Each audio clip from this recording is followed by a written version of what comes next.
Tunay na naganap na ikaw at ako ay hindi na. Din sa'yo pang mga ngiti para di halata. Grabe oh. Hello. Hello kuya. Dito ka daw eh, nagbubunot ka. Opo. Naabala ko yung pagkanta mo ah. Hindi naman po kailang. Ito yung anak mo ito? Opo kuya. Siya na yan. Ba't pang lalaki ang trabaho mo? Ay wala naman pong ibang mapagkakakitaan kung hindi itong pagbubunot. Ang cute ng anak mo oh. Mana lang kuya sa nanay. Magkano ba ang bayad sa pagbubunot? At isa ka daw sa babaeng nagbubunot? Dati lang din kuya sa lapi rin. Sa lapi ang ano, so pag nakadalawa ka niyan may piso ka na? Opo. Dalawang yung piso yun. Kamusta na yung sakit mo? Ay okay naman po. Minsan inaatake lalo na minsan kapag nalilipasan ako ng pagkain. Hahanap ng... Inatake ka daw kanina eh. Opo. Ng epilepsy. Opo, minsan.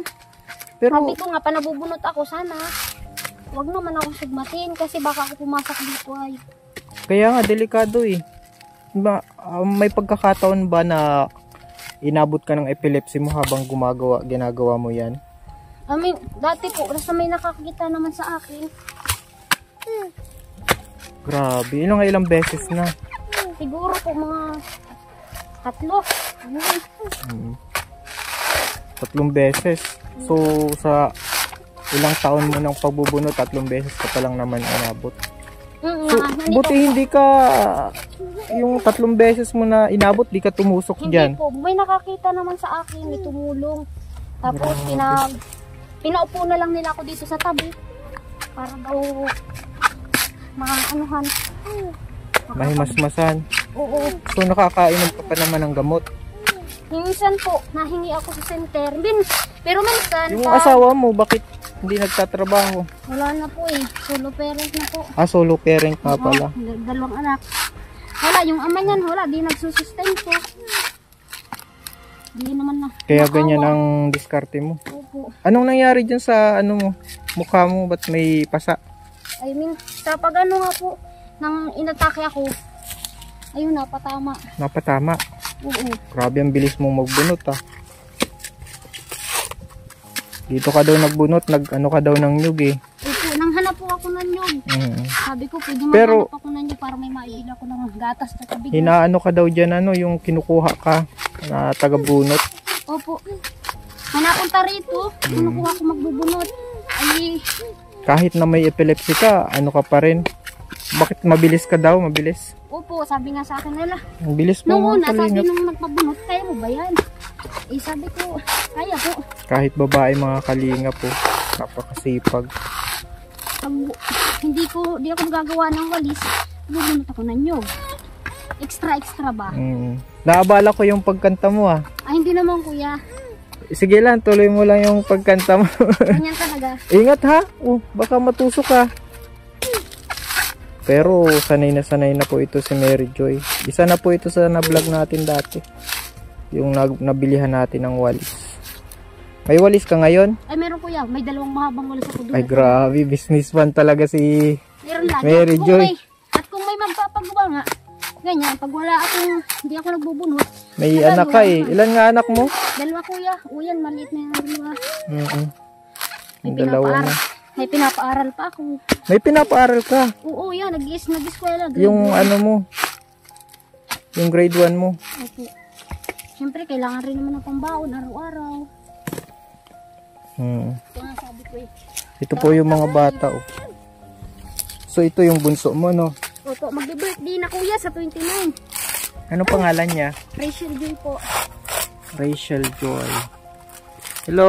Sabi ko kahit pampansit lang. Kapag hanap ako, kawa naman kasi bata po.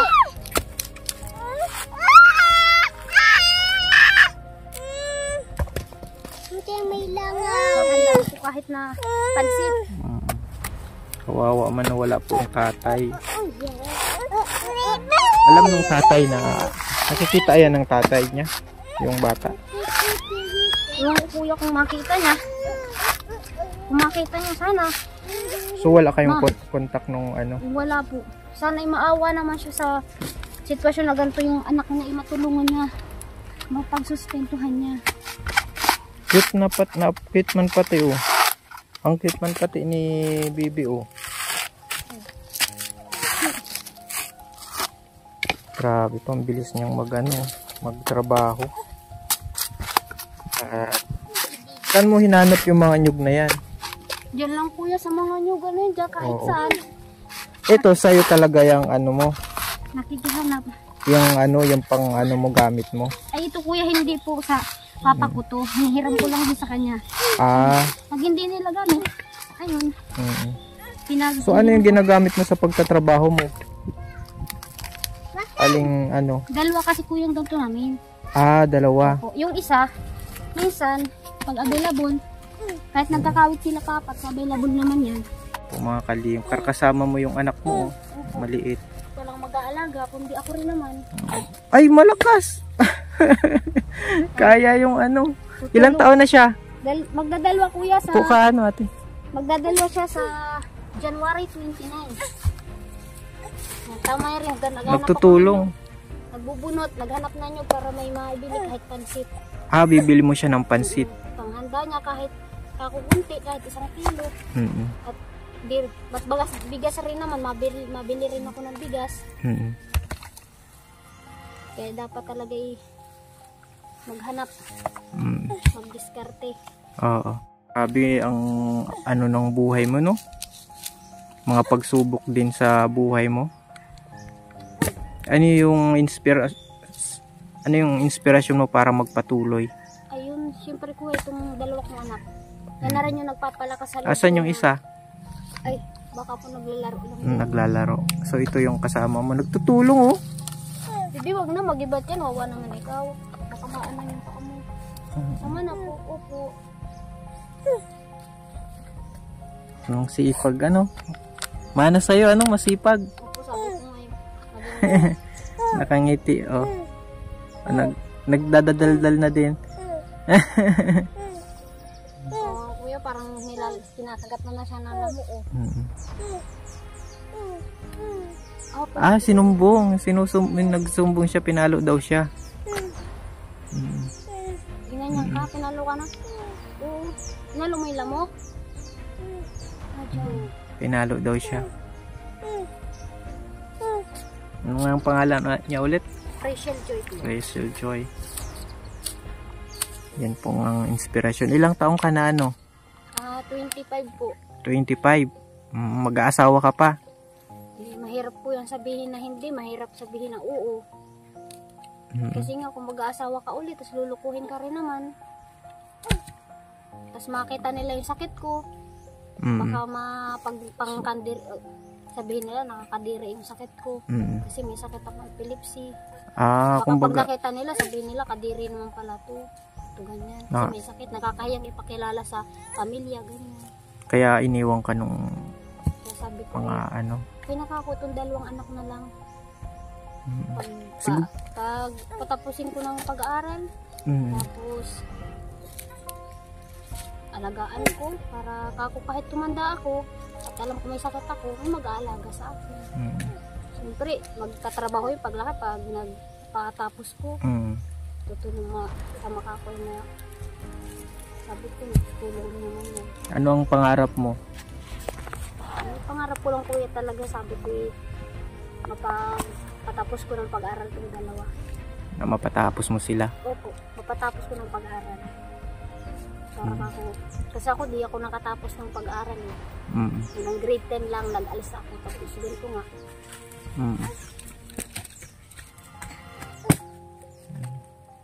Tapos, ang hanap buhay mo, panglalaki na. Okay. Kahit sabi ko, okay lang kahit madiskarte ka eh. Panglalaki. Okay. Nakikita ko yung diskarte mo.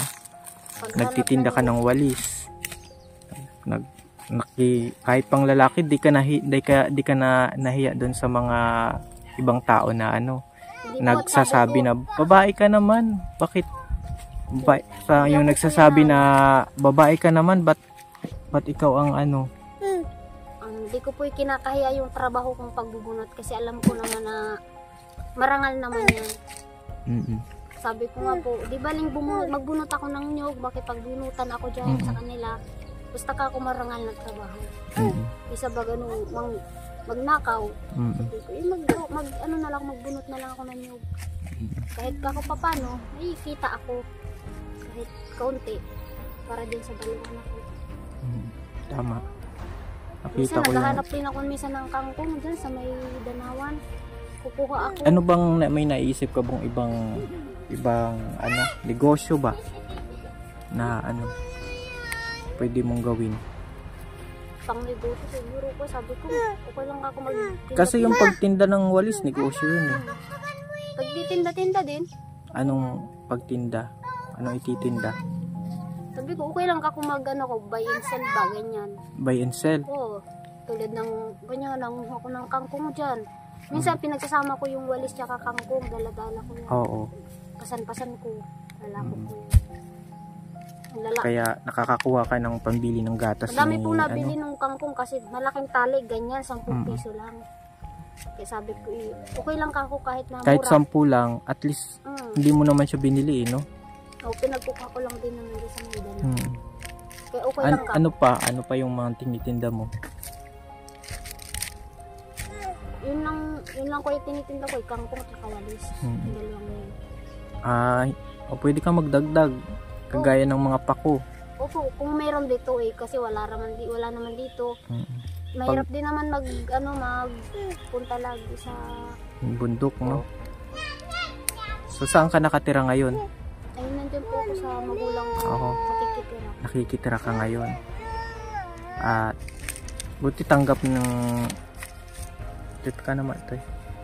buti tanggap ka ng mama mo sa nangyari sa'yo. Tanggap na ako. Nagkaroon ka ng anak. Opo, no? Tanggap naman niya. Tapos mahal naman niya yung dalawang anak ko kahit na wala yung tatay. Tanggap naman niya.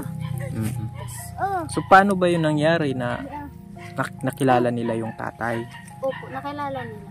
So pinakilala mo? Opo. So ayun, iniwan? Ano? Nakipagbalikan data doon sa dati niyang kalipin. Tapos nakita nga ata yung sakit ko ganun. So parang iniisip mo yung sakit mo yung dahilan kaya iniwan ka. Kaya sabi ko syempre yung kalibin dati niya walang sakit, ako meron. Siguro natatakot rin na baka mahawa. Maglala yung sakit ko, siya pa yung mag-aalaga. Ayaw niya ng ng responsibilidad. Hindi mo siguro deserve. Tama yan, mag-focus ka na lang sa dalawa mong anak. Mukhang mababait na naman yung mga anak mo no? Opo. Kaya sabi ko, yun na lang ang tanging palakas ng loob yung dalawang anak ko. Kung nakikita ko, kailangan kong magsikap para lang sa dalawang anak ko. Tama yan. Magsikap ka para sa sabi anak mo. Sabi ko nga yan, basta't masipag ka, may mararating ka. Tama. Yan. At napunta pala ako dito, Mary Joy, para maghatid ako sa'yo ng kunting tulong ha. Ayan, at ito mula sa ating YouTube channel, tanggapin mo. Salamat at isa ka sa beneficiary na matagal ko nang hindi dinabalikan. Malayo din yung lugar mo no? Tsaka deserve mo na mabigyan din talaga ng ng tulong. At pagpatuloy mo lang yan yung kasipagan mo, yung para sa anak mo. Tsaka lagi ka mananalangin. Pray lang always. Kasi nothing is impossible sa Panginoon. Sa Tagalog, walang imposible. Kay Jesus. Kaya, ka lang. Faith lang. Manampalataya ka lang. God bless. Salamat dito kuya at meron na akong may bibili ng panggatas doon sa anak ko. Tsaka makakabili na rin ako ng marami-raming bigas.